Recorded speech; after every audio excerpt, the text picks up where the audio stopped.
Hey guys, just a quick reminder before we start the video. If you like diesels and kayaks and solar panels and crazy stuff like that, like and subscribe for more. Howdy folks, welcome to a garage I don't even own.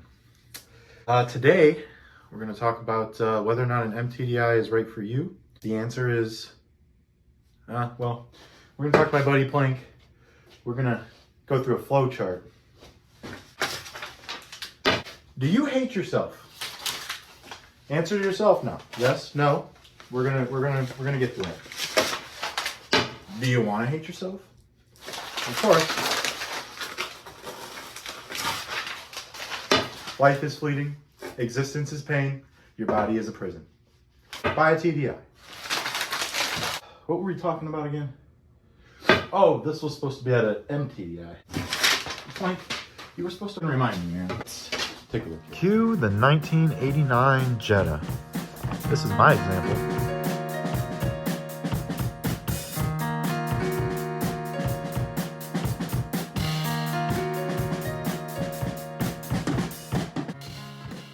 Now, I've owned this car for 2 or 3 years now, and I've personally overseen the surgical implantation of not 1, not 2, but 3 Volkswagen engines put into this car. Now, you might be thinking, an engine per year, that's pretty good. Why would anybody want to do that? Well, the simple answer is I am batshit crazy insane. The long answer is the engine that came in these cars made absolutely no power, and you can only keep your foot on the floor for so long on the highway before you start to feel uncomfortable. The dilemma. Now, I've put a comprehensive list of issues that I ran into during the ownership of my car. I like to call them the dilemma. Let's go through them now. I am done. Thanks, Plank. You're really insightful. I'm glad I trusted him to make the list. Anyway, car very slow. Not okay. Car very slow. That is one problem. Second problem, wiring very scary. So when you have car very slow, wiring very scare. Man, I swear I was supposed to write 3 things down. Whatever. When you got those two things, what do? Buy an mTDI. Feast your eyes on the photons before you, for there are men who walk among you who do not believe that such a divine beauty could possibly exist. Deep within the bowels of this silver beast beats a heart of pure arthritis. Nestled gracefully atop her tallest peaks sits the one, the only mTDI. There are stories from the days of old of men riding out a nuclear blast with nothing more than the oil stain left behind by one of God's cleanest burning diesel engines. We could talk about those men and the historical accuracy of that story, but we're not going to do that. We're going to talk about the pros and cons of one of these. Now, I like to compartmentalize everything in my life into 3 separate categories. You got the pros, you got the cons, and you got the dilemma. But we already talked about the dilemma. Starting off the pros, we got a classic. It's very simple. There's no wiring you got to do. You don't got to change the whole wiring harness of the car, although you can, but you don't got to. The whole thing runs off of 4 wires, dude. You got your starter positive, starter negative, you got your starter trigger wire, and you've got your fuel shutoff solenoid. That's all you need to run it. Now, this is a huge benefit if you're putting one of these engines into something that, say, was never supposed to have it, like a Jeep or a Tacoma or something like that. And it just makes it really simple if you're putting it into an old Volkswagen that already has all of that wiring. That's right, no limp mode. Hey, you know that guy that drives his TDI around for his entire ownership in limp mode, never knowing any difference and just thinking it's a slow car? We all know him. He's watching this video right now. Well, you don't got to worry about that with an mTDI. See, when you press the pedal down, mTDI say, give me the gas. Or should I say diesel? It'll give you all the diesel she got. It's not saying the timing's going to be good. It's not saying it's going to make a lot of power, but it'll make smoke. My mTDI engines run very reliably, and man, I gotta tell you, I do not miss waking up for work every morning and doing this. You couldn't steal this car if you tried. You can crank it all day long, it ain't gonna start. That the only way to start this car is to push it.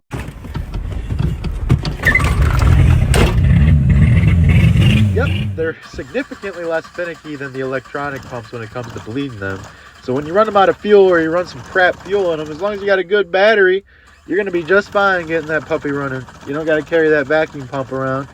Although you probably should, because it does help. It does help. Next up is fuel control. See, having an actual fuel screw on the pump to adjust how much fueling you got is super nice. See, my Jetta has always been my kayak delivery vehicle, which means I take it on long road trips, sometimes thousands of miles.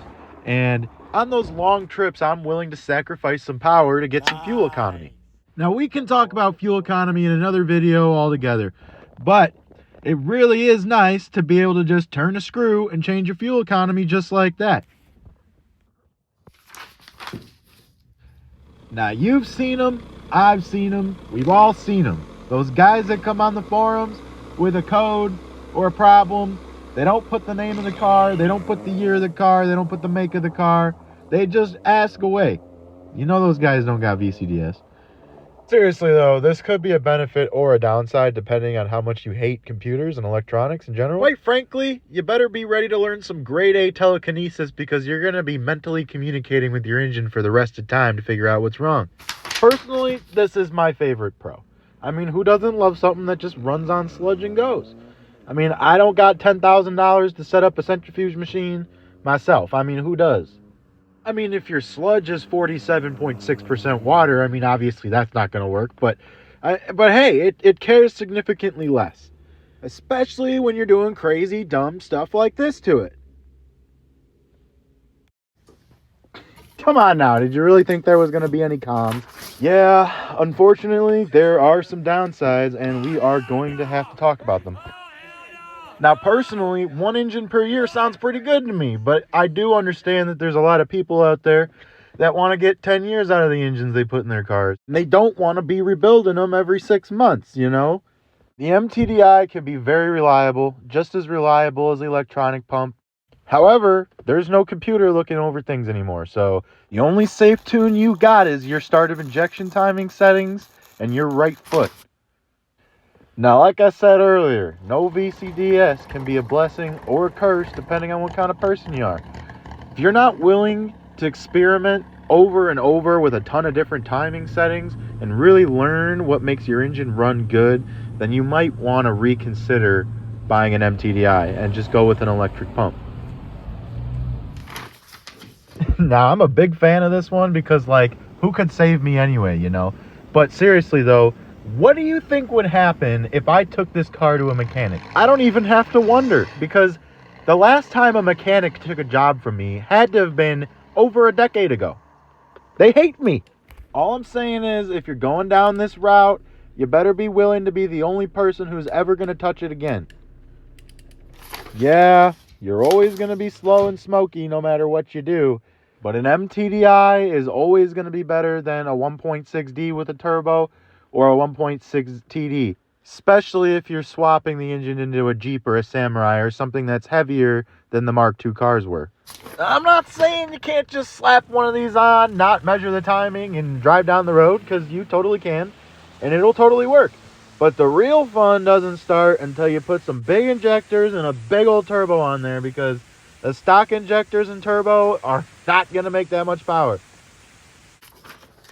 Once you install an mTDI on your TDI, there are no defaults anymore. There is no optimum setting, and you have to play around with it to figure out how you want it to run. You can mess with the injection timing and the fuel screw to get really good gas mileage, but it's going to hurt your power a little bit. You can throw all your gas mileage away to make a bunch of power down low or a bunch of power up high. It's really up to you and your gauges and what your gauges tell you and what your butt dyno tells you. Speaking of gauges, you're really going to want a couple gauges to monitor your engine because, like I said, There is no computer. You want to know how much boost you're making, you want to know how much oil pressure you got, you want to know how hot your engine is, and most importantly, you want to monitor your EGTs, because if you're messing with the timing, there's always the possibility you're going too advanced and you are boiling the living daylights out of your pistons. Now, there are people who will tell you that there is no application in which running an mTDI is beneficial over running an electric pump. And personally, I think it just comes down to what you're putting the engine in. I mean, there's no reason you'd put an mTDI on a pump that's going in a 2003 Jetta, you know? You just run, you got the wiring, you got the pedal, just run the electric pump. If you're scared of wiring, an mTDI might be a nice route, but you do have to give up, you know, the plug and playness of it all.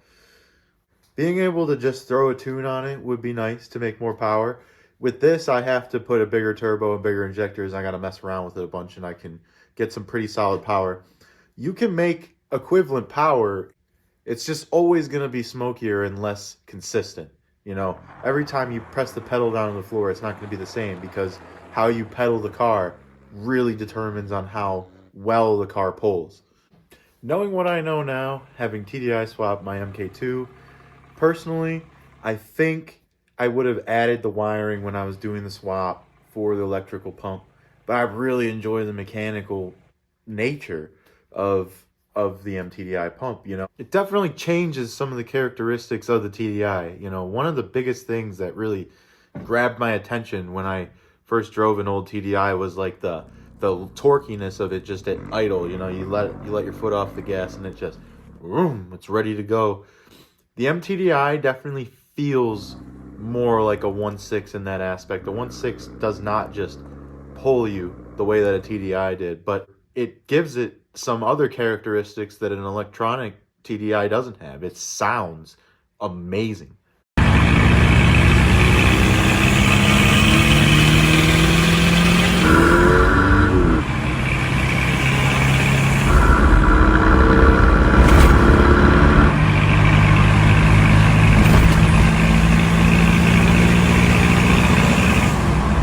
So like all things, it's got its pros and cons, and it really depends on you and your application on which route you should go. The eTDI route is definitely the by the book route, I would say.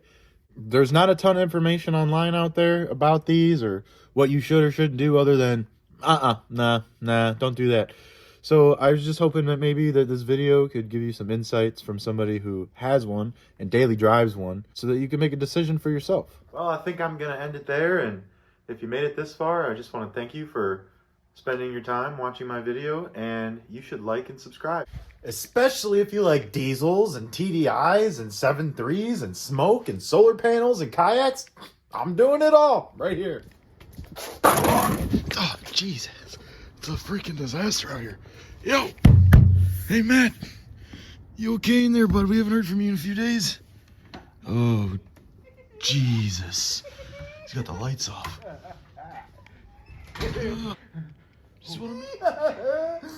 I'm gonna fix you up. I love you too much. But I'm gonna put you in my car. I love you way too much. And you're gonna run forever and ever. Did you think you had a choice? Like, did you? Ever? Don't worry, my precious. I won't let the big bad government man come take you away. You're never gonna die because I love you. Okay, Matt, maybe I'll just maybe try again next week. That dude is fucking nuts.